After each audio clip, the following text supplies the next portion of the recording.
अक्षरमनाख्येयम् आनन्दमजमव्ययम् श्रीमन्निवृत्तिनाथेति ख्यातम् दैवतमाश्रये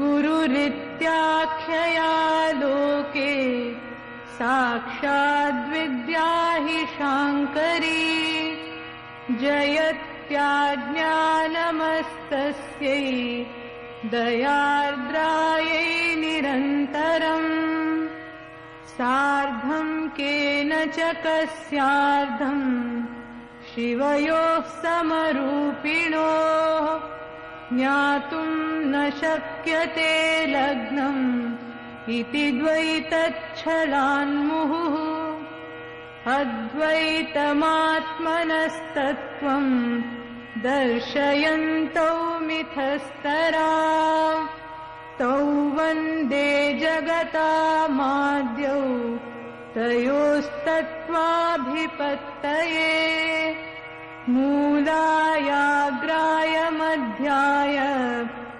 मूलमध्याग्रमूर्तये क्षीणाग्रमूलमध्याय नमः पूर्णाय शम्भवे।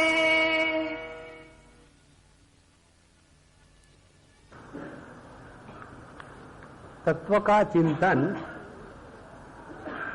तब हो सकता है जब तत्व दृष्टि और तत्व दर्शन इसमें किसी भी प्रकार का संदेह ना हो। चिंतन हम तब करेंगे जब चिंतनीय वस्तु के बारे में हमारे मन में स्पष्टता हो। यदि हमको भगवान कृष्ण का चिंतन करना हो और उनके बारे में हमको कुछ भी मालूम नहीं, तो हम उनका चिंतन करना असंभव है। उसी प्रकार से जब हम लोग आत्मचिंतन की बात करते हैं या तत्व चिंतन की बात करते हैं, उस समय यदि तत्व क्या है, तत्व की अव्यक्त स्थिति क्या है, तत्व की अभिव्यक्त स्थिति क्या है, तत्व का विस्तार क्या है, तत्व के अनुभूतियों के प्रकार क्या है, तत्व की अभिव्यक्तियों के प्रकार क्या है, तत्व से वंचित होना, बंधन को प्राप्त होना माने क्या, और इन सब से निकलने के लिए उपाय क्या है, इन सब का जब स्पष्ट रूप से हमारे बुद्धि में चित्र होगा, उसी समय हम तत्व चिंतन कर सकेंगे। अन्यथा हम तत्व चिंतन कर रहे हैं, यह केवल एक कल्पना मात्र रहेगी। और इसीलिए पिछले 9-10 प्रवचनों में हमने मुख्य रूप से यही देखा तत्व के बारे में।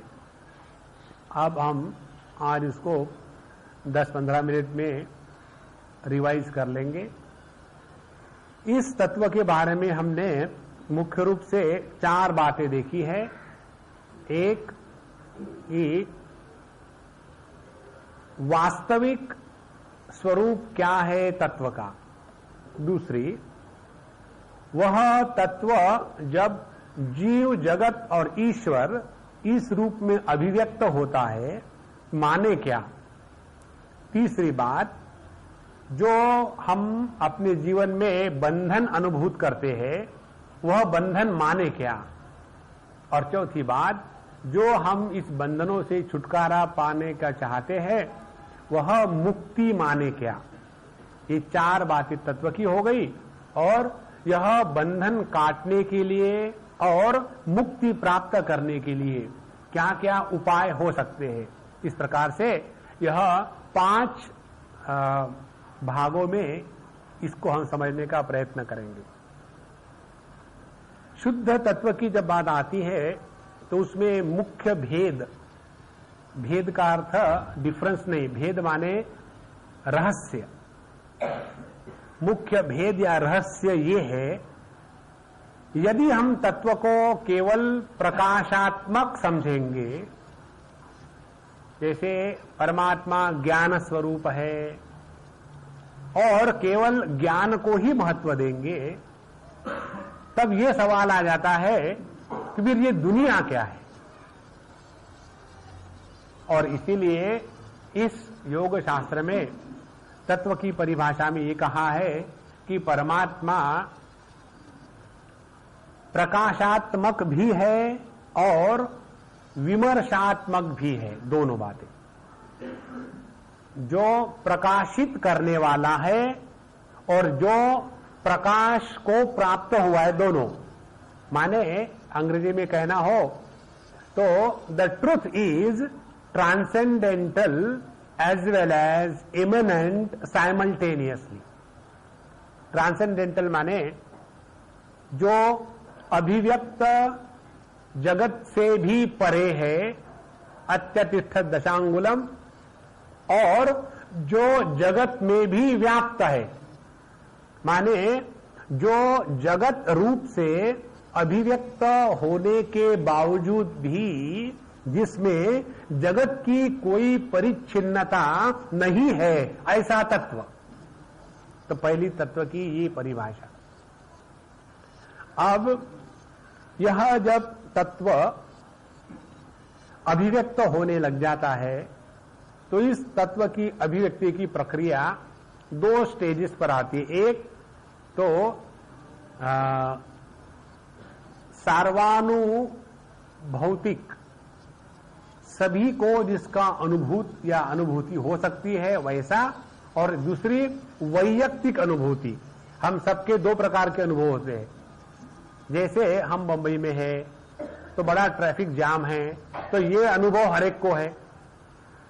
लेकिन ट्रैफिक जाम होने के कारण ऑफिस में जाने के लिए लेट होगा और उसके कारण आज ऑफिस का काम करने का चक्कर नहीं रहेगा, इसकी खुशी किसी को हो रही है। तो ये हो गया वैयक्तिक अनुभव। जाम होने के कारण ऑफिस में नहीं पहुंच पाएंगे और इसीलिए काम में खोटी होगी और इसलिए दुख होगा, ये हो गया दूसरा वैयक्तिक अनुभव। इस प्रकार से हमारे सबके जीवन के अनुभवों में ये दो स्तर होते हैं। एक वह अनुभव जो सबके लिए कॉमन है और दूसरा वैयक्तिक अनुभव। तो इन दोनों को स्पष्ट समझना है।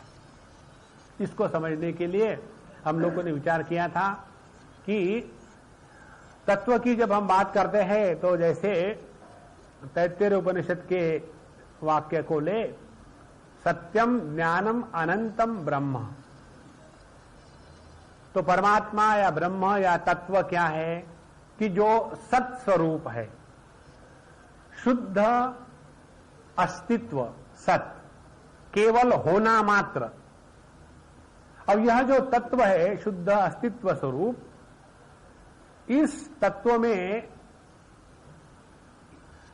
अनंत शक्तियों का संग्रह, और इसीलिए तत्व का विवेचन करते समय श्रुति माता कहती है सत्यम ज्ञानम अनंतम ब्रह्म। तो जब इस अनंत शक्तियों को लेकर के हम जब तत्व का निर्णय या बात करते हैं तब उसी सत को चित कहा जाता है। इस प्रकार से जो सत है विशिष्ट रेफरेंस के द्वारा उसको चित कहेंगे, और जिस शक्ति के द्वारा हम सत को चित कहते हैं वह अनंत शक्ति। अब ये जो परमात्मा की अनंत शक्तियां है, ये अनंत होने के कारण आनंद स्वरूपिणी है, आह्लादिनी शक्ति। आह्लादिनी शक्ति माने वह शक्ति जो आनंद की अभिव्यक्ति करती है। जीव की और ईश्वर की जो बात एक दूसरे से अलग रखती है वो बात कौन सी है कि जीव की अभिव्यक्ति सुख को प्राप्त करने के लिए होती है, क्योंकि वो अपने आप को दुखी या किसी न किसी तरह से परिच्छिन्न महसूस करता है। और ईश्वर की अभिव्यक्ति कैसी होती है? उसकी अभिव्यक्ति आनंद की अभिव्यक्ति होती है, क्योंकि वह अपने आप को परिपूर्ण जानता है। तो यह जो आनंद की अभिव्यक्ति, इसीलिए इस अनंत शक्ति का नाम दूसरे शब्दों में आह्लादिनी शक्ति है। इसीलिए संपूर्ण सृष्टि का निर्माण ईश्वर जब करता है तब वह आनंद की अभिव्यक्ति है, और वही सृष्टि में जब जीव अपने सृष्टि का निर्माण करता है तब वह आनंद के प्राप्ति का प्रयत्न, जिसमें दुख के सिवा और कुछ नहीं मिलता। तो जीव और ईश्वर में फर्क क्या हो गया? जीव लेकर के सुखी होता है और ईश्वर देकर के सुखी होता है। अच्छा महाराज, अब यह परमात्मा अपनी अनंत शक्तियों में से जब चैतन्यमयी शक्ति को लेकर के अभिव्यक्त होने लग जाता है तब उसको कहते हैं प्रथम स्फुरणा। शुद्ध तत्व में प्रथम स्फुरणा जब हुई तब इसको कहते हैं चित या शिव तत्व। और जब यह स्फुरणा और स्पष्ट में आने लग जाती है तब इसमें फिर और 3 प्रकार की शक्तियों का उत्थान हो जाता है। एक तो इच्छा शक्ति, दूसरी ज्ञान शक्ति और तीसरी क्रिया शक्ति। उसी परमात्मा की इच्छा शक्ति के साथ रह करके जो अभिव्यक्ति है उसको कहेंगे हम सदाशिव। उसी परमात्मा की ज्ञान शक्ति के साथ जो अभिव्यक्ति है उसको हम कहेंगे ईश्वर, और उसी परमात्मा की क्रिया शक्ति के साथ जो अभिव्यक्ति है उसको हम कहेंगे शुद्ध विद्या या सदाख्य। अच्छा, अब यह शुद्ध विद्या या सद्विद्या यहां तक जो है यह हो गया सार्वजनिक अनुभव, ये सबके लिए कॉमन है। यह यहां तक परमात्मा की सृष्टि। अब इस परमात्मा की सृष्टि में जीव का अवतरण होने वाला भी हुआ नहीं है। तो जीव के अवतरण को होने के पूर्व परमात्मा की एक और शक्ति है जिसको कहते हैं माया शक्ति। अब देख लेना, यह जो माया शक्ति यहां हम जिसका विवरण कर रहे हैं, यह माया शक्ति और जो वेदांत में माया माया मिथ्या जो नहीं है वो, इस प्रकार की जो बात है वो यहां नहीं है। माया का तात्पर्य यह है कि मीयते अनया इति माया, वह शक्ति जिसके कारण अनुभवों में परिच्छिन्नता आ जाती है उसको कहते हैं माया। जैसे रंग और रंगों के तरंग अनंत है, लेकिन क्योंकि हम एक विशिष्ट प्रकार की आंखों से देख रहे हैं तो हमको एक स्पेक्ट्रम जो है उतने ही रंग हमको आंखों से नजर आते हैं।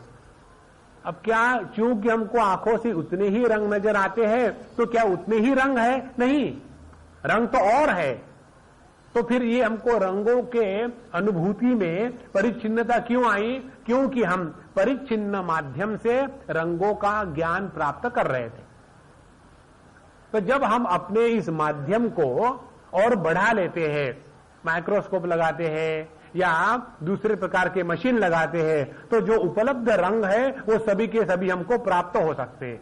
माने माया क्या हो गया फिर? माया माने अपने अनंत के अनुभूति को शांत जिसके कारण प्राप्ति होती है उसको कहते हैं माया। तो ये माया के 5 पर्दे बताए गए हैं और ये 5 पर्दे हैं। पहला है कला, दूसरा है विद्या, तीसरा राग, चौथा काल और 5वां नियति। तो जो कला है जिसमें सर्वकर्तृत्व, कुछ भी करने को परमात्मा को छुट्टी है, स्वातंत्र है, वह सर्व स्वातंत्र जब परिच्छिन्नता के कारण अल्प स्वतंत्रता को प्राप्त हो जाता है तब उसको कहते हैं कला। दूसरा है विद्या। विद्या माने वह ज्ञान जो सभी ज्ञानों को प्रकाशित करता है। जैसे जो डॉक्टर है तो उसके डॉक्टरी का ज्ञान उसी चैतन्य के द्वारा प्रकाशित होता है। जो इंजीनियर है उसकी इंजीनियरिंग का ज्ञान उसी चेतना के द्वारा प्रकाशित होता है। इस प्रकार से जगत के सभी ज्ञान जिसके द्वारा प्रकाशित होते हैं वह हो गया सर्वज्ञ। लेकिन क्योंकि हम एक विशेष प्रकार के ज्ञान के साथ रहते हैं तो हम कहेंगे भाई हमको डॉक्टरी तो आती है लेकिन ये इंजीनियरिंग नहीं आती, तो हम बन गए अल्पज्ञ। तो यह हो गया दूसरा, विद्या में परिच्छिन्नता। तीसरी बात हो गई राग। राग माने आसक्ति या काम या इच्छा। इच्छा आदमी को क्यों होती है? इसलिए कि जहां व्यक्ति में अपूर्णता की अनुभूति हो वहां इच्छा होती है। जहां खूब डट के खा लिया हो पेट भर करके नाक तक, तो उसके बाद खाने की इच्छा नहीं होगी। क्यों? कि उसमें पूर्णता आ गई है। तो इच्छा या राग ये कौन सा ये हो गया पर्दा? कि वह पर्दा जिसमें अपूर्णता की कल्पना करके पूर्णता को प्राप्त करने का जो प्रयत्न है उसको कहेंगे तीसरा पर्दा, राग का पर्दा। फिर चौथा है काल का पर्दा। परमात्मा सभी कालों में है, किसी काल के द्वारा परिच्छिन्न नहीं है, लेकिन हम उसी अनंत में शांत की कल्पना कर लेते हैं। जैसे देखो, what passes through is a limited time and what remains behind is the unlimited infinite time. तो जो अनंत है उसमें शांत की कल्पना करना, वह हो गया चौथा माया का पर्दा, जिसको कहेंगे काल। और पांचवा हो गया नियति, जो सर्वस्थान में है, किसी प्रकार के देश की परिच्छिन्नता को प्राप्त नहीं हो गया, वह अपने आप को परिच्छिन्न समझता है कि मैं केवल माहिम में हूं, दादर में नहीं हूं। इस प्रकार से काल की परिच्छिन्न, देश की परिच्छिन्नता और राग की परिच्छिन्नता, विद्या की और कला की, तो ये 5 आवरण हो जाते हैं इस माया के। अब ये माया के आवरणों से जब परिपूर्ण परमात्मा अभिव्यक्त होने लग जाता है, तब उस मानव परिच्छिन्न परमात्मा की जो अभिव्यक्ति है उसको कहते हैं पुरुष। हम फिर से दोहराएंगे, घबराओ मत। पता नहीं परिच्छिन्न परमात्मा पूर्ण अभिव्यक्ति कहां कहां जा रहे हैं। देखो, बिजली परिपूर्ण है, उस बिजली की अभिव्यक्ति 40 पावर के बल्ब से जब होगी, तो वो जो 40 पावर का लाइट निकलेगा वो हो गई पूर्ण की अपूर्णता के उपाधि में से अपूर्ण अभिव्यक्ति। तो उसके द्वारा हम ये कहेंगे क्या कि बिजली अपूर्ण है?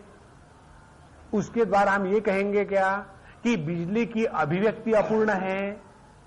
तो हम यही कहेंगे कि जो परिपूर्ण तत्व है एक परिच्छिन्न उपाधि में से अभिव्यक्त हो रहा है, और इसीलिए एज इफ मानो उसमें परिच्छिन्नता आ गई हो। तो पुरुष या जीव कौन बना? फिर वही परमात्मा, जिसको हमने पिछले 2-4 शब्दों में देखा। वही परमात्मा जब परिच्छिन्नता का सहारा लेकर के अभिव्यक्त होने लग जाता है, तब वह एक छोटा सा बन गया। वही आदमी जब एक स्त्री का सहारा लेकर के अभिव्यक्त हो जाता है, तब बिचारा पति बन जाता है ना? तो अच्छे खासे आदमी का बिचारा पति क्यों बना? एक परिच्छिन्नता के कारण। तो यदि उसको अपना बिचारापन परेशान करता हो तो उसको क्या करना चाहिए? अपने परिपूर्णता की स्मृति जागृत रखनी चाहिए। कुछ बात नहीं, इस जन्म में इसको निभा लेंगे, अगले जन्म में शादी नहीं करेंगे। तो इस प्रकार से जो परमात्मा तत्व इस माया से अभिव्यक्त होकर के मानव परिच्छिन्नता को प्राप्त हो गया, यह हो गया जीव। अब देखो, जितने प्रकार की परिच्छिन्नताएं होगी उतनी प्रकार की परिच्छिन्न अभिव्यक्ति होगी। समझो एक बल्ब है 0 पावर का, एक है 20 पावर का, एक है 40 का, एक है 60 का। तो बिजली की पावर नहीं होती। बिजली जिस जिस बल्बों में से एक्सप्रेस हो रही है उसके पावर के अनुसार भिन्न भिन्न अभिव्यक्तियां होगी। उसी प्रकार से एक ही परमात्मा तत्व इस माया के 5 पर्दों के भिन्न भिन्न तारतम्य के कारण जो भिन्न प्रकार से अभिव्यक्ति होगी, उतने जीव बनेंगे। तो यह जो पुरुष है, जीव है ये, और ये जीव की भिन्न भिन्न प्रकृति होगी।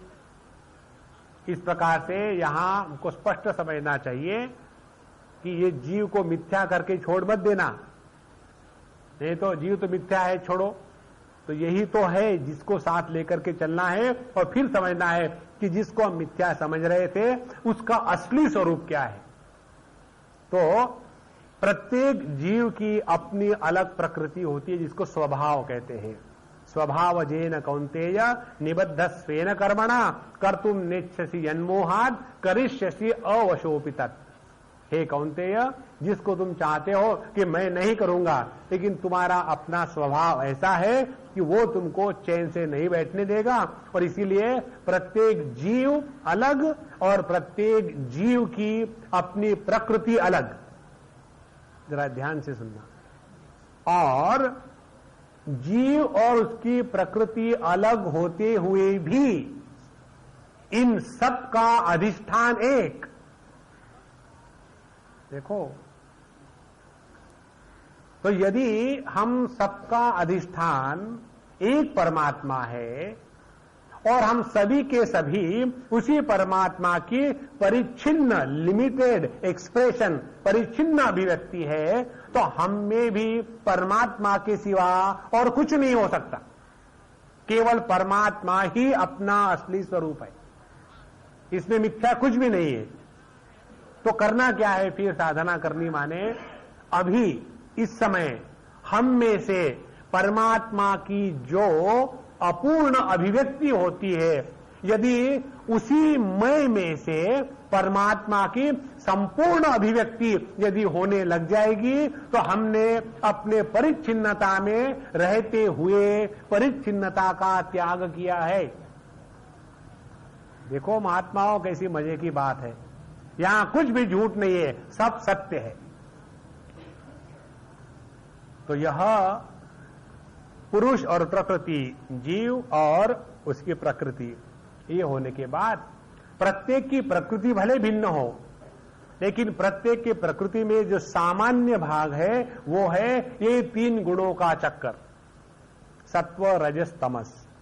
और ये तीन गुणों की प्रकृति के परे जाकर के जब हम अपने स्वरूप में बैठ लेते हैं, उसके बाद इस प्रकृति में रहते हुए भी प्रकृति के द्वारा प्रभावित नहीं होते। यही अपना असली स्वरूप है और यही सब साधना करनी है।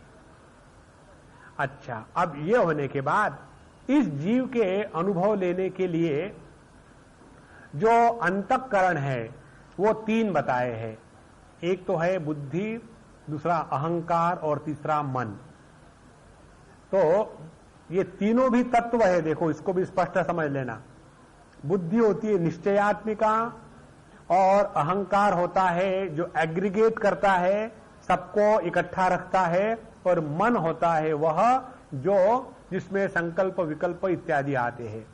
तो जैसे एक ही कपड़ा, इसको हाथों के साथ कहेंगे कि यह बाह है, स्लीव।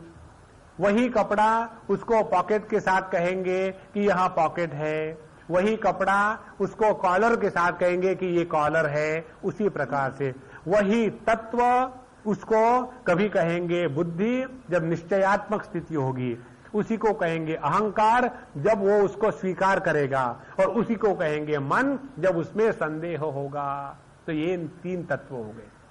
अब इन तीन तत्वों के द्वारा जिस जगत की अनुभूति होती है वह जगत हो गया फिर पंचमहाभूत और उसके द्वारा बने हुए दुनिया भर के पदार्थ। इस प्रकार से एक ही परमात्मा धीरे धीरे जीव और जगत इत्यादि के रूप में आ गया, जीव जगत ईश्वर के रूप में आ गया। अब इसके बाद यह जो जीव जब अपने जीवन को अपने मर्जी से चलाता है तो दुख को प्राप्त होता है और बंधन को अनुभूत करता है। तो बंधन कितने प्रकार के हैं? तो तीन प्रकार के बंधन। तो कौन से तीन प्रकार के बंधन है? जब परिच्छिन्नता में रह करके हम अपने इच्छा का दुराग्रह करेंगे तब इच्छा का बंधन। जब परिच्छिन्नता में रह करके अपने ज्ञान का दुराग्रह करेंगे तब ज्ञान का बंधन, परिच्छिन्नता में रह करके अपने क्रिया का या कर्म का दुराग्रह करेंगे तो कर्म का बंधन। अब ये जो तीन बातें हैं, इच्छा, ज्ञान और क्रिया, इसका बंधन नहीं है, ये तो परमात्मा में हमेशा ही रही हुई बातें हैं। तो फिर सवाल क्या हुआ कि जब हम परिच्छिन्नता में रह करके परिपूर्ण के जैसी हमारी इच्छाएं पूर्ण हो, ऐसी जब कल्पना करेंगे तब कहीं जाकर के हमको अपने इच्छा का बंधन होगा। तो ये तीन बंधनों में से छूटना, ये पहली साधना बनती है। तो तीन बंधनों से छूटने की साधना क्या हो गई? इच्छा का या काम का बंधन का त्याग करना है। तो उसके लिए एक प्रिंसिपल, कौन सा प्रिंसिपल? जो थारी रहा है सो मारी रहा है। हे भगवान, आपकी इच्छा के अनुसार हमारे जीवन को चलाओ, हमको इस दुनिया में कुछ नहीं चाहिए। जिस व्यक्ति के जीवन में ईश्वर के इच्छा की प्रधानता आ जाती है, उसके जीवन में दुख कभी नहीं हो सकती। दुख किसको कहते हैं या बंधन किसको कहते हैं? हम चाहते कुछ और है और होता कुछ और है, इसको कहते हैं दुख। और जब इस दुख के कारण हम दुखी होते हैं तब उसको कहते हैं बंधन। देखो, तो दुख होना एक बात और दुख के कारण दुखी होना माने दुख के बंधन में आ जाना। तो उसमें से निकलने का तरीका क्या है कि ये विश्वास रखना कि हमारे जीवन में जिसकी आवश्यकता है वह बात भगवान पहुंचा देते हैं, और इसीलिए किसी चीज की इच्छा करना इससे ज्यादा मूर्खता जीवन में कोई और नहीं है। बस यही एक साधना हो गई बंधन से छूटने की। अब इसमें जब हमारा मन नहीं मानेगा, जब हमारा व्यक्तित्व, हमारा अहंकार, हमारा ईगो इस चीज को स्वीकार नहीं करेगा, तब मालूम है कैसे रिएक्शन करेगा। यदि ऐसा है तो फिर हमको अपने बच्चों को सुधारने के लिए कुछ करना नहीं चाहिए क्या? ये जहां रोना शुरू हो गया, समझ लेना हमारी परमात्मा पर से श्रद्धा हट गई है और हमको लगता है हमारे करने से हमारे बच्चे सुधरने वाले हैं। देखो, सीधी सीधी बात है। तो अपनी इच्छा को परमात्मा की इच्छा के साथ मिला देना माने ये जो इच्छा का बंधन है इसको हमने तोड़ दिया। उसके बाद अपने ज्ञान को ईश्वर के ज्ञान के साथ मिला देना माने ज्ञान का बंधन खत्म हो गया। हमारा ज्ञान क्या है? हमारा ज्ञान ये है ये दुनिया बड़ी खराब है। ईश्वर का ज्ञान क्या है? ईश्वर का ज्ञान ये है ये दुनिया मेरी अभिव्यक्ति है और इसीलिए मैं इससे प्रेम करता हूं, और भगवान जिससे प्रेम करते हैं वो अच्छा ही होगा। इसीलिए हमारा ज्ञान है दुनिया खराब है, भगवान का ज्ञान है दुनिया अच्छी है। तो करो क्या? अपने ज्ञान को भगवान के ज्ञान में मिलाओ, ज्ञान का बंधन खत्म।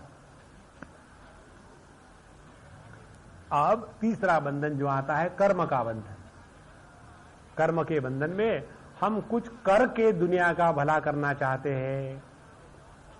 एक बार हम कहीं थे तो एक अम्मा थी, वो कह रही थी कि please tell me what can I help you. काफी लोग वहां काम कर रहे थे, तो हमने कहा कि the only help will be if you keep quiet,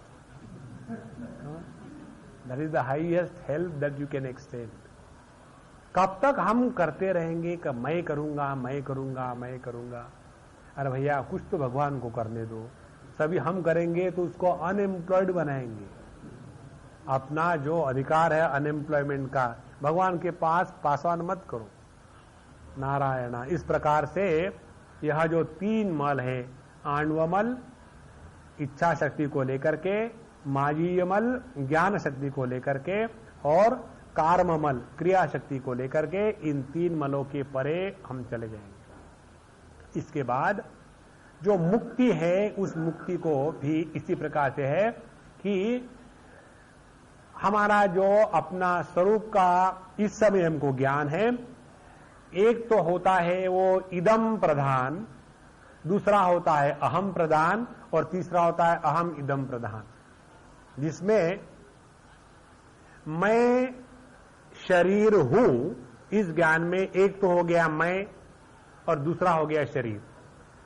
अब इसमें शरीर को भी उतना ही महत्व है जितना मैं को महत्व है। यह हो गया एक बंधन का स्वरूप। अब दूसरा, कभी कभी शरीर को ज्यादा महत्व रहता है, मैं को कम रहता है, और कभी कभी मैं को ज्यादा महत्व रहता है और शरीर को कम रहता है। इस प्रकार से यह अहम इदम, इन दोनों को समान महत्व एक स्थिति, उस अहम इदम में से इदम को ज्यादा महत्व, अहम को कम, ये दूसरी स्थिति, और तीसरी स्थिति अहम को ज्यादा महत्व और इदम को कम महत्व, ये तीसरी स्थिति। इन तीनों चीजों में से पार चले जाना माने मुक्ति या लिबरेशन प्राप्त कर लेना। तो हमारी स्थिति इस समय यह है कि हम अहम इदम को सरल सरल ज्यादा महत्व दिए हुए हैं। अब इनको अलग करो, इदम वृत्ति को अहम वृत्ति से अलग करो, ये साधना हो गई। अब इदम अहम वृत्ति को अलग कर लिया, फिर इसको जानो कि ये इदम वृत्तियां अहम वृत्ति पर आश्रित है, और फिर ये जानो कि इस अहम वृत्ति का स्वरूप क्या है, कि अहम वृत्ति जब अपने स्वरूप में लीन हो जाती है तब अहम इदम का भेद समाप्त हो गया। इस प्रकार से हम अहम इदम के परे चले जाएंगे। ये हो गया मुक्ति का स्वरूप। अब इस मुक्ति को प्राप्त करने के लिए और इन तीन बंधनों से छूटने के लिए 4 प्रकार के उपाय हम लोगों ने देखे। वो 4 उपायों में पहला तो है कि जिसको हम उपाय भी नहीं कह सकते, वह तो गुरु की इच्छा, अनुग्रह, ये सभी शब्दों का एक ही अर्थ है। इच्छा, अनुग्रह, कृपा, शक्तिपात, इन सभी शब्दों का अर्थ, द गॉड्स ग्रेस, अर्थ एक ही है। तो जब परमात्मा की, गुरु की इच्छा या अनुग्रह हो जाता है तो बिना किसी कारण के तत्व का दर्शन हो जाता है, बिना किसी कारण। इसमें cause and effect is not the reason. तो यह उसको कहेंगे अनुपाय। उसके बाद जब हमारे जीवन में इच्छा शक्ति की जागृति होने लग जाती है तब हम इस शांभवोपाय में हैं। अब जरा इन तीनों को स्पष्ट समझ ले।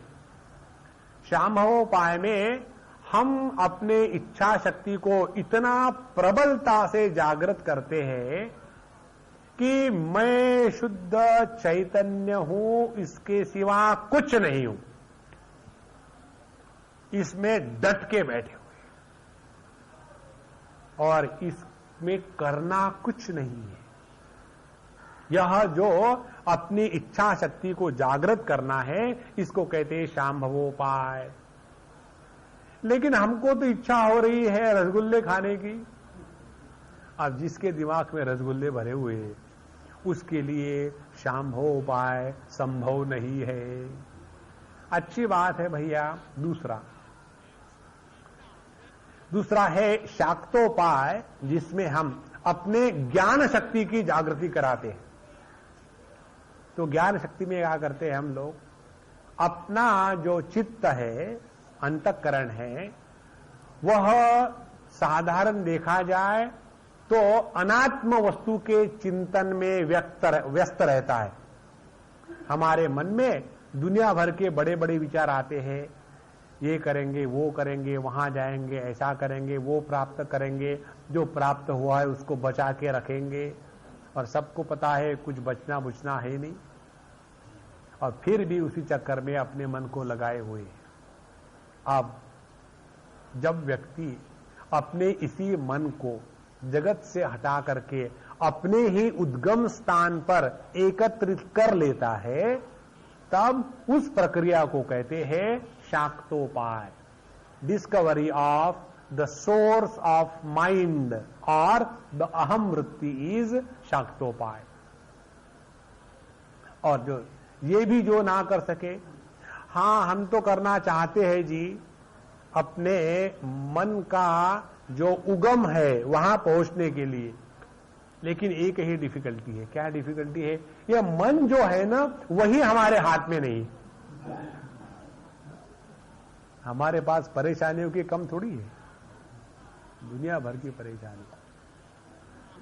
इसीलिए जब हम आज सुबह बात कर रहे थे दृग्दृश्य विवेक में हमारे ब्रह्मचारियों के साथ, तब यही विचार आया था, जब तक के व्यक्ति प्रकृति को अपने वश में नहीं कर लेता, तब तक के उस प्रकृति को परमात्मा में लीन नहीं कर पाता। हमारा मन तो अपने कंट्रोल में नहीं है और हम चाहते हम अपने मन को परमात्मा में लगावे। मन कोई चंदन थोड़ी है, फट से लगा दिया सर के ऊपर में। तो जब तक के ये मन हमारे कंट्रोल में नहीं आएगा, तब तक के ये हम शाक्तोपाय नहीं कर सकते। तो फिर हम क्या करें? तो ऐसे व्यक्ति के लिए तीसरा या चौथा उपाय है आणवोपाय। उसमें हम अपना जीवत्व भाव स्वीकार करते हैं। क्या हाँ भैया, हम तो जीव है, परिच्छिन्न है, और जब तक कि कुछ करेंगे नहीं, कुछ प्राप्त नहीं हो सकता। तो कुछ तो भी करना है, ये जिसके दिमाग में घुसा है, उसके लिए आणवोपाय बताया है। अब इस आणवोपाय को भी हमने अभी भी देखा, जिसमें क्रिया की प्रधानता रहती है, जिसमें हमारा मन किसी विशिष्ट प्रकार की क्रिया को लेकर के उसमें एकाग्र किया जाता है और धीरे धीरे धीरे उस क्रिया के द्वारा ही अक्रियता या निष्क्रियता को प्राप्त हो जाता है। इस प्रकार से हमने ये 4 उपाय विस्तार में देखे और आज हमने संक्षेप में देखे। अब यह जो बैठक है इस प्राक कथन की, इसके ऊपर लेकर के हम अब हमारे प्यारे भगवान ज्ञानेश्वर महाराज ने जो बातें लिखी है उसका अध्ययन अब से प्रारंभ करेंगे। अब जिनके पास पुस्तक है वो पुस्तक खोलो, और जिनको वो कागज दिए हुए थे पहले, उसमें भी ये श्लोक लिखे हुए हैं। तो हम वो मंगलाचरण के श्लोक पढ़ रहे हैं। आप हमारे बात दोहराओ। अब इसका एक एक शब्द लेकर के अर्थ समझने का प्रयत्न करें। यदक्षरमनाख्येयम्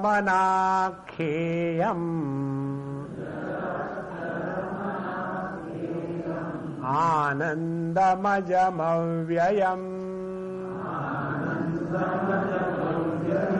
श्रीमन्निवृत्तिनाथेति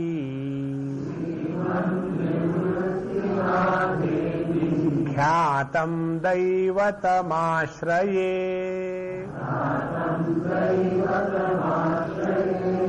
यदक्षरमनाख्येयम् आनन्दमजमव्ययम् श्रीमन्निवृत्तिनाथेति ख्यातं दैवतमाश्रये।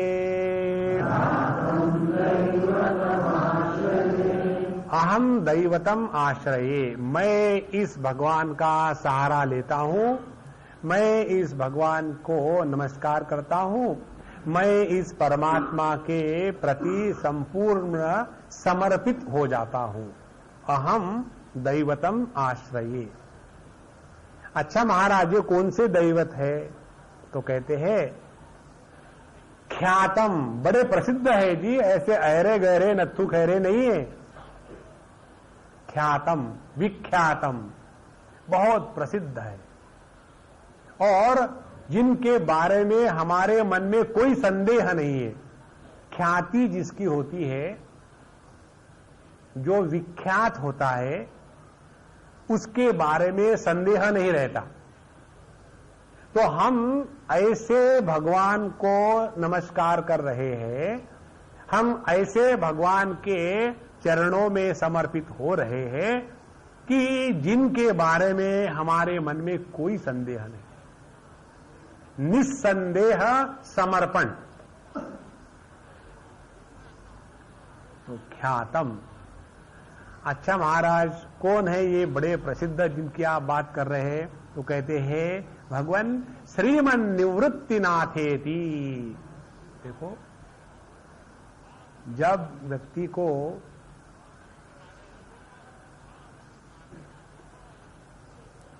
साधु संतों के या अपने गुरु महाराज के स्मृति मात्र से कंप होने लग जाता है, पूरे शरीर में रोंगटे खड़े हो जाते हैं, कंठ अवरुद्ध हो जाता है, आंखों में पानी अपने आप आने लग जाता है, तब कहीं जाकर के थोड़ा थोड़ा उनके प्रति समर्पण हो रहा है। जिसके प्रति आदर होता है, जिसके प्रति प्रेम होता है, जिसके प्रति समर्पण संपूर्ण होता है, उसकी स्मृति मात्र से हमारी समाधि लग सकती। तो ऐसे श्रीमन निवृत्तिनाथ, श्रीमत, श्रीमत माने ऐश्वर्य युक्त। ऐसे नहीं कि हम किसी के पास पहुंचे और उसको हमने कुछ मांगा, देखो जी हमको बड़ी जरूरत है पैसों की, कुछ दोगे? तो उस व्यक्ति ने कहा, हां जी हम तो चाहते हैं कि आपको दुनिया दे दे, लेकिन करे क्या, हमारे पास कुछ है ही नहीं। अब ऐसे दरिद्री व्यक्ति की इच्छा का कोई मतलब है? उसी प्रकार से हम गुरु महाराज के पास पहुंचे और कहे कि भगवान हम तो बेकार है, हमको ज्ञान दिलाओ। देखो बेटा, मैं भी चाहता हूं तुमको सब ज्ञान मिले, लेकिन असली बात यह है कि मैं भी ठंडन भालू, मुझे भी कुछ नहीं आता है ना। तो श्रीमत वह गुरु महाराज जो ज्ञान, क्रिया, शक्ति, इच्छा, परमात्मा की जो अनंत शक्तियां है, इनके ऐश्वर्य से युक्त है, ऐसे हमारे गुरु महाराज। देखो, जिस व्यक्ति को अपने गुरु के बड़प्पन में संदेह हो, वह व्यक्ति कभी भी अपने जीवन में तरक्की नहीं कर सकता। इस दुनिया में सर्वश्रेष्ठ यदि कोई है तो हमारे गुरु महाराज। और जब हम कहते हैं हमारे गुरु महाराज, इसका अर्थ यदि हम ये निकाले बाकी के गुरु महाराज जो है बाकी लोगों के वो घटिया है, तो फिर हमने ना तो अपने गुरु को समझा है ना तो दूसरों को समझा है। जैसा जब हम कहते हैं कि हम सभी औरतों से प्यार करते हैं मां समझ करके, तो इसका अर्थ यदि हमारी मां ने ये निकाला कि देखो ये तो हमसे प्रेम नहीं करता, सबसे तो करता है, तो ना तो उन्होंने समझा ना तो हमने समझा। उसी प्रकार से यदि हमारा अपने गुरु के प्रति प्रेम और उसकी अभिव्यक्ति ऐसी हो कि हम दूसरे साधु संतों को या दूसरे बड़े लोगों को हीन समझने लग जावे, तो हमने ना तो अपने गुरु भक्ति प्राप्त करी है ना तो अभी इस मार्ग में पदार्पण किया है। तो श्रीमन निवृत्तिनाथेति, इसके द्वारा, श्रीमत शब्द के द्वारा ज्ञानेश्वर महाराज अपने गुरु की श्रेष्ठता का स्वीकार करते हैं। गुरु की श्रेष्ठता का प्रमाण पत्र नहीं देते, स्वीकार करते हैं, क्योंकि शिष्य को गुरु को प्रमाण पत्र देने का अधिकार नहीं होता। नारायणा। सो श्रीमन निवृत्तिनाथेति, और यह जो भगवान है गुरु महाराज, ये कैसे है? निवृत्तिनाथ। नाथ माने बॉस। अच्छा, निवृत्ति शब्द का अर्थ क्या है? दो तीन प्रकार की इसके अर्थ है। निवृत्ति माने, एक तो सरल सरल अर्थ है हमारे संत ज्ञानेश्वर महाराज के गुरु महाराज, उसमें कोई डाउट नहीं। अब इसका दूसरा अर्थ ये है निर्वृत्ति माने जहां से सभी वृत्तियां समाप्त हो गई है, वो वृत्ति रहित ज्ञान माने निवृत्तिनाथ। हम लोगों का जो ज्ञान है वह हमेशा वृत्तियुक्त ज्ञान होता है, और वृत्तियुक्त ज्ञान में ज्ञाता, ज्ञेय और ज्ञान ये त्रिपुटी बनी रहती है। तो निवृत्तिनाथ माने वह शुद्ध चैतन्य, that pure absolute undivided consciousness, Nivruttinath. आप देखो, क्या ऐसे निवृत्तिनाथ जी को ढूंढने के लिए गली गली भटकना पड़ेगा? जिसने अपने गुरु को अपने हृदय में पाना सीखा नहीं, उसने अभी अपने गुरु को एक छटाक भर भी पहचाना नहीं। गुरु तो वो है जहां हाथ लगाओ वहां उनका स्पर्श हो। गुरु तो वो है जहां कोई भी संकल्प करो उस संकल्प को प्रकाशित करने वाले वही होते हैं। श्रीमन निवृत्तिनाथेति, अनडिवाइडेड प्योर कॉन्शियसनेस, निवृत्तिनाथ। अच्छा, ये जब शुद्ध चैतन्य अभिव्यक्त होने के लिए गुरु और शिष्य इस प्रकार से दो जगह में अभिव्यक्त हुआ है, तो क्या इसका इनको बंधन आया है? बोले नहीं जी, निर्वृत्त है। इस द्वैत के अभिव्यक्ति के बाद भी जिसमें द्वैत का लांछन अभी नहीं लगा है, ऐसे हमारे तो वाचो निवर्तन्ते अप्राप्य मनसास,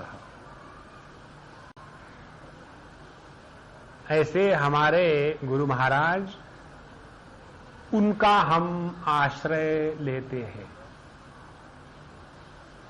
यदि हम अपने जीवन में इस गुरु तत्व को जहां चाहे वहां यदि इन्वोक कर सके, तब तो कहीं जाकर के हमारा गुरु के प्रति समर्पण वास्तविक है। वास्तविक माने वस्तु दृष्टया, वस्तु है एक तत्व, और उस एक तत्व में द्वैत का लांछन एक क्षण भर के लिए भी नहीं है। तो अहम श्रीमन निवृत्तिनाथेति ख्यातम दैवतम आश्रये। तो इस गुरु महाराज के प्रति हम अद्वैत भाव से संपूर्ण समर्पित है। अद्वैत भाव से नहीं, गलत शब्द है, अद्वैत बोध से। भाव में तो हमेशा द्वैत ही रहेगा, बोध में ही केवल अद्वैत की सिद्धि होती है। तो अहम श्रीमन निवृत्तिनाथेति ख्यातम दैवतम आश्रये। तो अनुभूति प्राप्त करने वाले संत ज्ञानेश्वर महाराज अब इसी गुरु महाराज के अव्यक्त रूप का वर्णन प्रथम पंक्ति में करते हैं। वो कहते हैं कि हमारे गुरु महाराज कौन है मालूम है? यत जो अक्षरम, अनाख्येयम, आनंदम, अजम और अव्ययम, 5 बातें उन्होंने अपने गुरु महाराज के बारे में बताई। देखो, श्रीमन निवृत्तिनाथेति, इसमें परमात्मा का गुरु के रूप में जो अभिव्यक्त अवतार है उसके बारे में बताया। अब पहले लाइन में बताते हैं, वह गुरु जिसकी असलियत क्या है, तो वह असलियत है यत जो अक्षरम। अक्षरम माने जिसमें किसी भी प्रकार का ह्रास या वृद्धि नहीं हो सकती। अक्षरम न क्षरति इति अक्षरम। देखो, उदाहरण के लिए एक कोई शब्द है, समझो अक्षर। तो इन शब्दों में अक्षर, इस शब्द में 3 अल्फाबेट्स है, अ, क्ष और र। अब इस अक्षर में के अ को चाहे अक्षर शब्द के साथ लगाओ, चाहे इस अ को अंगूर के साथ लगाओ, चाहे इस अ को अंडे के साथ लगाओ, चाहे इस अ को किसी भी शब्द के साथ लगाओ, शब्द के अर्थ भले ही बदलते रहेंगे, लेकिन यह जो अ अक्षर है, अल्फाबेट है, वो किसी के साथ भी नहीं बदलता। और इसीलिए वह तत्व जो सबका आधार है, जैसे कोई भी अल्फाबेट ले लीजिए, र को चाहे राम में लगाओ, र को चाहे रावण में लगाओ, र को चाहे राग में लगाओ, र को चाहे वैराग में लगाओ, इससे र इस अक्षर में कोई हानि नहीं होती। उसी प्रकार से जो सभी का आधार है, जो संपूर्ण परोक्षता को आधार दे रहा है, उसके बाद भी जिसमें परोक्षता, अपरोक्षता, परिच्छिन्नता इत्यादि भाव कभी भी नहीं रहते, उस अक्षर तत्व को जो हमारे सामने गुरु के रूप में है, हम नमस्कार कर रहे हैं, हम केवल उन्हीं का आश्रय लेते हैं। यहां शब्द जो है आश्रय लेना है। भगवत गीता के 7वें अध्याय के प्रथम श्लोक में भगवान यही बात बताते हैं। वहां भगवान बताते हैं कि मय्यर्पित मनोबुद्धि योगम युंजन मदाश्रयः। मद आश्रयः, हमारे जीवन का आश्रय क्या है? यदि इसको समझने के लिए हम जो नौकरी करते हैं, तो नौकरी क्या गवर्नमेंट का काम अच्छा हो इसलिए करते हैं? नहीं। हम नौकरी करते हैं पैसे के लिए। तो क्या हम पैसों के लिए कमाते हैं? नहीं जी। फिर हम पैसे इसलिए कमाते हैं ताकि अपने माँ बाप, बीवी, बच्चों इनको देखें। अच्छा, हम बीवी, माँ, बच्चे इनको जब देखते हैं तो क्या उनके लिए देखते हैं? नहीं जी, वो अपनी सेवा करे इसलिए देखते हैं। तो घूम फिरा करके हमारा आश्रय अपने स्वरूप में ही आ जाता है ना। तो यहां बताते हैं हम जो कर रहे हैं वो गुरु के लिए, हमसे जो हो रहा है वो गुरु के ही कारण। इस प्रकार से व्यक्ति के जीवन से साधना करते समय जो एक अहंकार बन जाता है वो अपने आप समर्पित हो गया। इसलिए साधक के जीवन में साधना का एकमात्र आश्रय होता है गुरु। तो दैवतम गुरुम आश्रय। नाउ यह जो गुरु महाराज है, अक्षर हमारे साथ नित्य उपलब्ध है। जब हम काम की वासना से पीड़ित होते हैं तब भी उस काम में भी हमारा साथ देने वाला यदि कोई होगा तो वही परमात्मा। यदि हमारे द्वारा कुछ अच्छा कार्य हो रहा है तो उस अच्छाई में भी साथ देने वाला केवल वही परमात्मा। जब हम गलत कार्य में लगते हैं सब छोड़ के चले जाएंगे, लेकिन एक तत्व जो हमको कभी नहीं छोड़ता वही अपना असली आपा है, यद अक्षरम। अब जब इस अक्षर तत्व की बात हम कर रहे हैं तो अब इसका नाम क्या है बताओ भैया, ताकि हम अपने डायरी में नोट कर लें। तो बताते अनाख्येयम, इनका कोई नाम ही नहीं है। और देखो ये शब्दों का प्रयोग किया है, अनाख्येयम ख्यातम। इन दो शब्दों को इकट्ठा ले आओ तो गुरु महाराज कौन है? जो अनाख्येय है। और इनकी ख्याति यही है कि जो किसी को पता नहीं। The greatness of being no great. इनकी विशेषता यही है कि इनमें कोई विशेषता नहीं है। तो गुरु महाराज की ख्याति यह है कि वो अनाख्येय है। देखो विशेषता जब आती है तब उसमें से सहजता निकल जाती है और विशेषता का बंधन हो जाता है। आदमी रहना माने सहजता से रहना, और जब विशेषता आ गई शादी के बाद तो बन गए पति महाराज। तो आदमी और पति में फर्क क्या है? आदमी है सहज परमात्मा की कृति और पति है मनुष्य की कृति। आदमी जो परमात्मा की कृति है उसमें उसको कोई दुख नहीं, और जो मनुष्य की कृति पति है उसको उसमें कोई सुख नहीं। इसीलिए ख्यातम और अनाख्येयम, परमात्मा की विशेषता यही है कि जो सभी विशेषताओं को आधार देते हुए भी किसी भी विशेषता के द्वारा प्रभावित नहीं होता, ऐसे परमात्मा जो हमारे गुरु के रूप में हमारे जीवन में आए हैं, उनका ही हम एकमात्र आधार लेते हैं। यद अक्षरम अनाख्येयम। अब यद आनंदम, देखो तीसरा शब्द जो गुरु के लिए प्रयोग किया है, आनंदम। आनंदम मीन्स माने आसमंतात, चारों तरफ से। चारों तरफ से माने सभी देश में, सभी काल में और सभी परिस्थितियों में, सभी के साथ और सभी वस्तु के होने न होने में जिसकी मस्ती बनी रहती है उसको कहते हैं आनंद।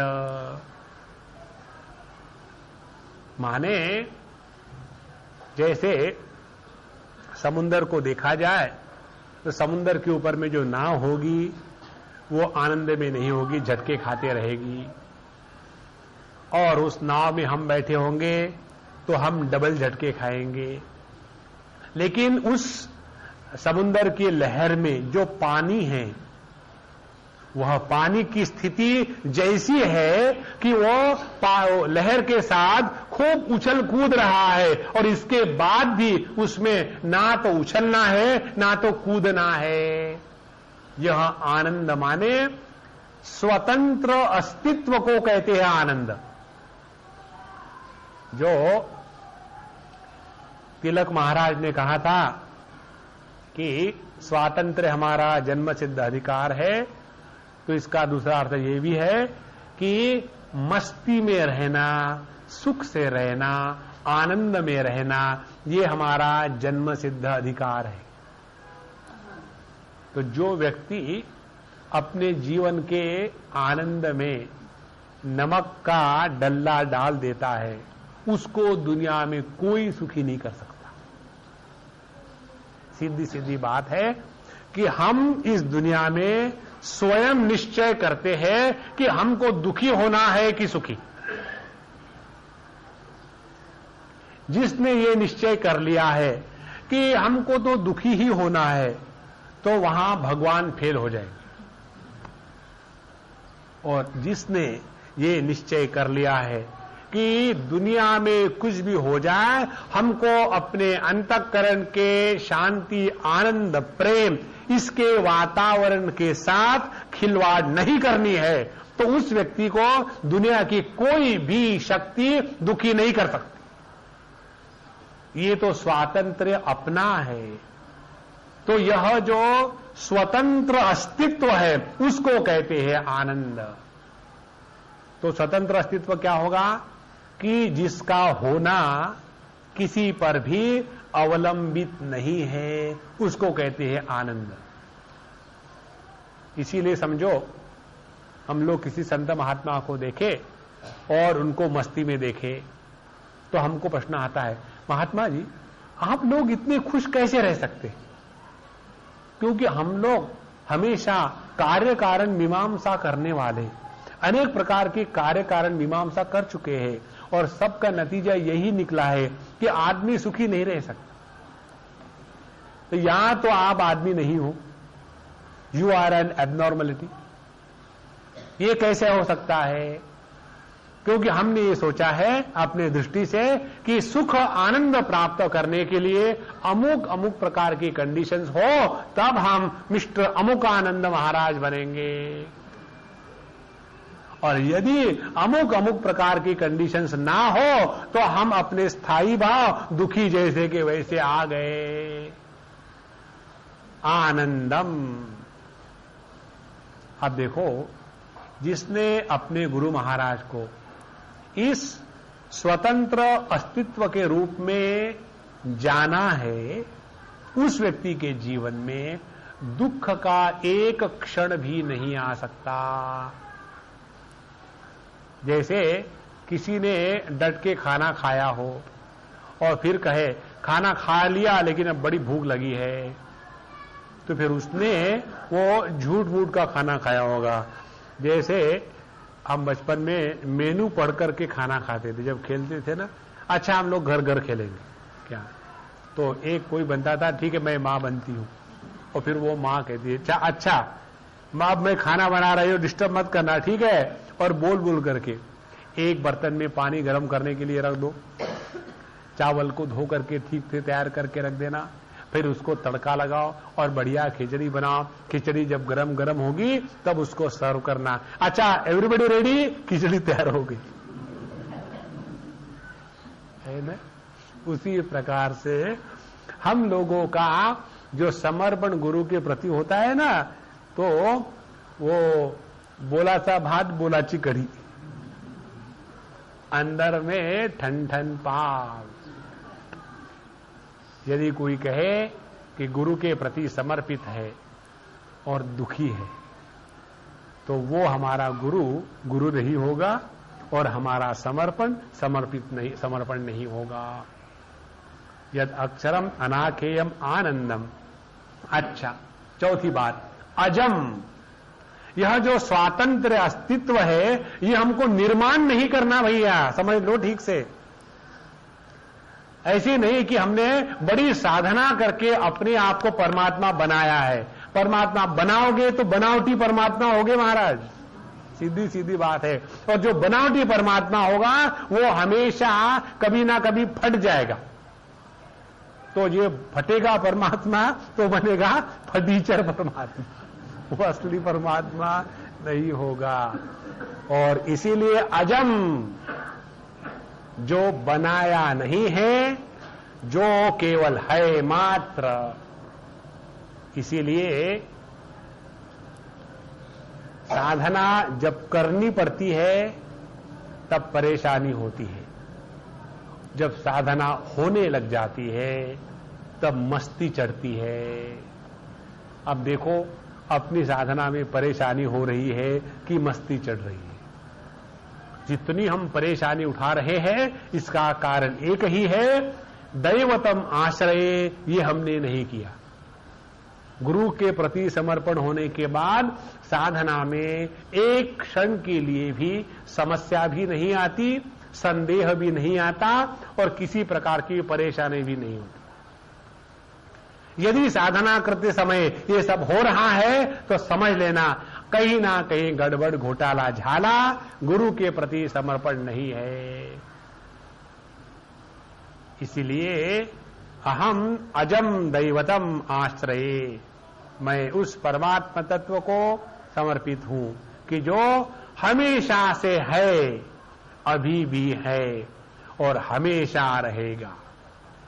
ये अज परमात्मा की परिभाषा काल के परिच्छेद को स्वीकार करके काल के परे जाकर के कही गई है।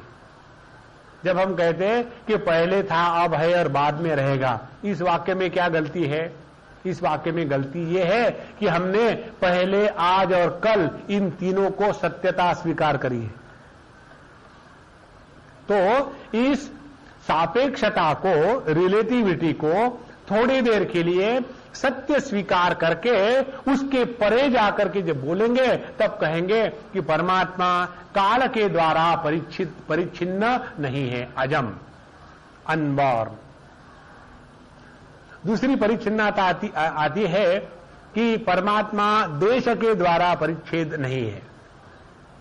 उसको हम कैसा कहेंगे? परमात्मा हर स्थान में व्याप्त है। इस वाक्य में क्या गलती है? इस वाक्य में गलती यह है कि हमने स्पेस को या स्थानों को सत्य स्वीकार किया है और उसके बाद उपकार किया है कि हमारे भगवान आपके भी वहां हैं। सत्य तो परमात्मा है, यह आकाश थोड़ी सत्य है। लेकिन ये हमको समझ में नहीं आएगा और इसीलिए हमको समझाने के लिए शास्त्र इन वाक्यों का, शब्दों का प्रयोग करते हैं कि परमात्मा सर्वव्यापी है, हर स्थान में है। इसीलिए अज शब्द के द्वारा देश काल और वस्तु इनके परिच्छेद के परे जो तत्व है वह परमात्मा ही गुरु महाराज के रूप में हमारे जीवन में आता है। और यदि आश्रय किसी का लेना हो तो उन्हीं का लेवे। जैसे एक छोटा बच्चा हो और रात को उसको डर लग रहा और इसीलिए वो चिल्ला करके मम्मी के गले में पड़े, मम्मी मुझे डर लग रहा है, और मम्मी को भी डर लगने लग जाए, हाँ बेटा मुझे भी लग रहा है, तो क्या करें? जुगलबंदी है ना। तो यदि हम इस दुनिया में ऐसे वस्तु का आधार ले कि जो अपने में पक्की नहीं है, one creeper cannot take the support of another creeper, अंधे नहीं व नियमाना यथांधा। एक अंधा दूसरे अंधे को ले जा रहा है। उसी प्रकार से यदि हमको जीवन में आश्रय लेना है तो ऐसे तत्व का आश्रय ले कि जो देश काल वस्तु इत्यादियों से कभी भी प्रभावित नहीं होता। ऐसे नित्य उपलब्ध अज तत्व को हम अपने आप को समर्पित कर देते हैं। अजम दैवम आश्रये। अब और एक आखिरी शब्द, अहम अव्ययम दैवतम आश्रये। जो अव्यय है, व्यय माने खर्चा और अव्यय माने जिसका खर्चा नहीं होता। और हमारे स्वामी अखंडानंद जी महाराज शब्दों की व्युत्पत्ति निकालने में उस्ताद थे। उन्होंने खर्चा या खर्चना इस शब्द की उत्पत्ति ये निकाली है। ख माने आकाश, रचना माने creation, the creation in the space माने नथिंग, सो खरचना जिसमें किसी भी प्रकार की एडिशन और सब्सट्रैक्शन संभव नहीं है, वह अव्यय तत्व और वही गुरु है। अब देखो, जिसने गुरु को इस रूप में स्वीकार किया और वो ये समझे हमारे गुरु महाराज तो शांत हो गए, तो ऐसे व्यक्ति के मुंह में एक तमाचा मार करके उसके मुंह को शांत करना चाहिए।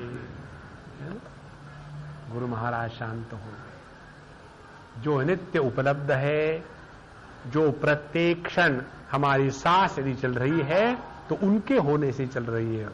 और हम कितने उद्दंडता से करते हैं, कहते हैं कि गुरु महाराज समाप्त हो गए। जो समाप्त हुआ था वो था हमारा गुरु को जानने के बारे में जो गलत फहमी का भूत था, वो भूत समाप्त हो गया। गुरु महाराज नहीं समाप्त होते। तो यद अक्षरम अनाख्येयम आनंदम अजम अव्ययम श्रीमन निवृत्तिनाथेति ख्यातम दैवतमाश्रये। इस मंगलाचरण में भगवान ज्ञानेश्वर महाराज ने उस अव्यक्त परमात्मा की, जो अव्यक्त और व्यक्त रूप से माने परिपूर्ण रूप से, अव्यक्त जमा व्यक्त, परिपूर्ण रूप से याद रख करके अपने आप को समर्पित किया है, इसी को कहते हैं मंगलाचरण। चरण माने चलना, आचरण माने तब तक चलते रहना जब तक कि अपने जीवन का मंगल ना हो। माने मंगलाचरण का अर्थ ये है कि हम अपनी जीवन की साधना तब तक जारी रखेंगे जब तक के स्वरूप का दर्शन नहीं होता। मंगलाचरण का दूसरा अर्थ यह है कि वह हमारे जीवन के जीने की पद्धति आचरणम कि जिसके द्वारा हमारा मंगल होवे, वह आचरण जिसके द्वारा हमारा मंगल नहीं होता वह आचरण त्याज्य है। इसीलिए मंगलाचरण में पहला मंगलाचरण हमारे जीवन का सर्वश्रेष्ठ आचरण क्या है? अपने परमात्मा या गुरु के प्रति संदेह रहित होकर के संपूर्णता से समर्पण कर देना, यही जीवन का सर्वश्रेष्ठ मंगलाचरण है। यदक्षरमनाख्येयम आनंदम अजम अव्ययम श्रीमन्निवृत्तिनाथेति ख्यातम दैवतम आश्रय। अब ये परमात्मा का आश्रय आधार लेकर के हम अपने जीवन को सुधारने चले तो उसमें क्या हो गया अब कि जो हमको सुधार रहा है वो महत्व का, और जो सुधारने का प्रयत्न कर रहा है उसको अपने प्रयत्न पर विश्वास नहीं है, विश्वास है गुरु के आश्रय पर। प्रयत्न तो करेंगे, इसमें कोई डाउट नहीं, लेकिन हमारा जो विश्वास है यदि हमको जीवन में सफलता प्राप्त होगी श्री कृष्ण, तो वो उसी समय होगी कि जब हमको ये स्पष्ट समझ में आएगा कि हमारा असली आश्रय परमात्मा है, गुरु है, तब कहीं। श्रीमन्निवृत्तिनाथेति ख्यातम दैवतमाश्रय।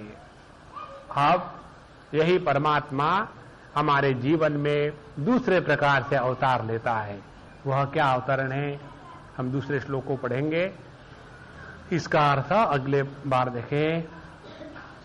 गुरुरित्याख्यया लोके साक्षाद् विद्या हि शांकरी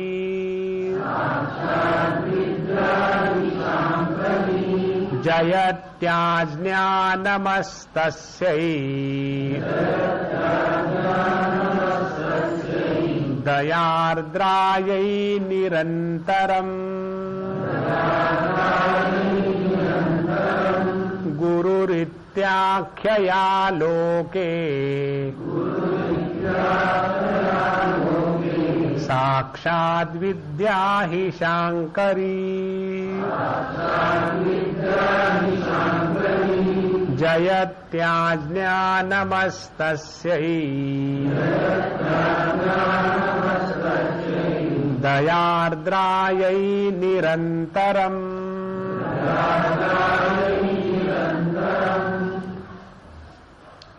हरे कृष्णा। लेट अस चैंट आता विश्वात्मके देवे। आता विश्वात्मके देवे ये देवाव्यज्ञे तोषावे तोषोऽमि मदद्यावे पसाय दानहे जेखाञ्जीव्यङ्कटी साङ्गो तया सत्कर्मीरतिवाढो भूतां परस्परे पढो मैत्रजीवाञ्चे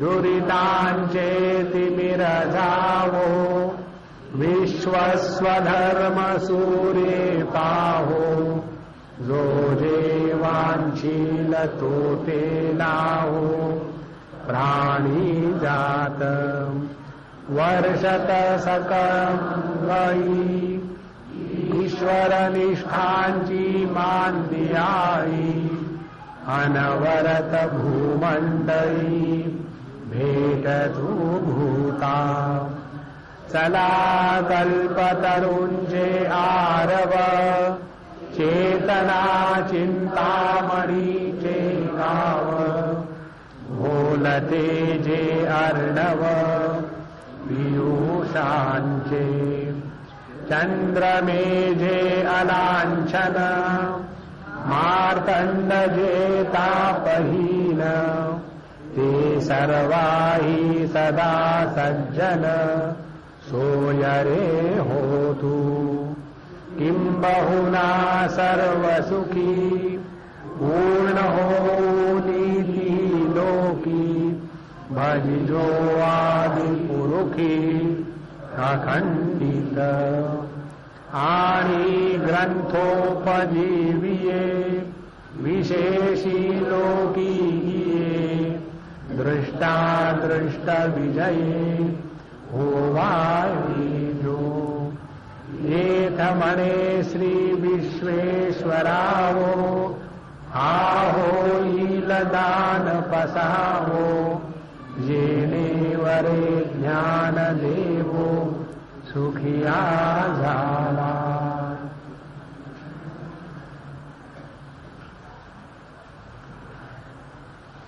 ओम पूर्णमदः पूर्णमिदं पूर्णात् पूर्णमुदच्यते पूर्णस्य पूर्णमादाय पूर्णमेवावशिष्यते। ओम शांति शांति शांति। हरि ओम श्री गुरुभ्यो नमः।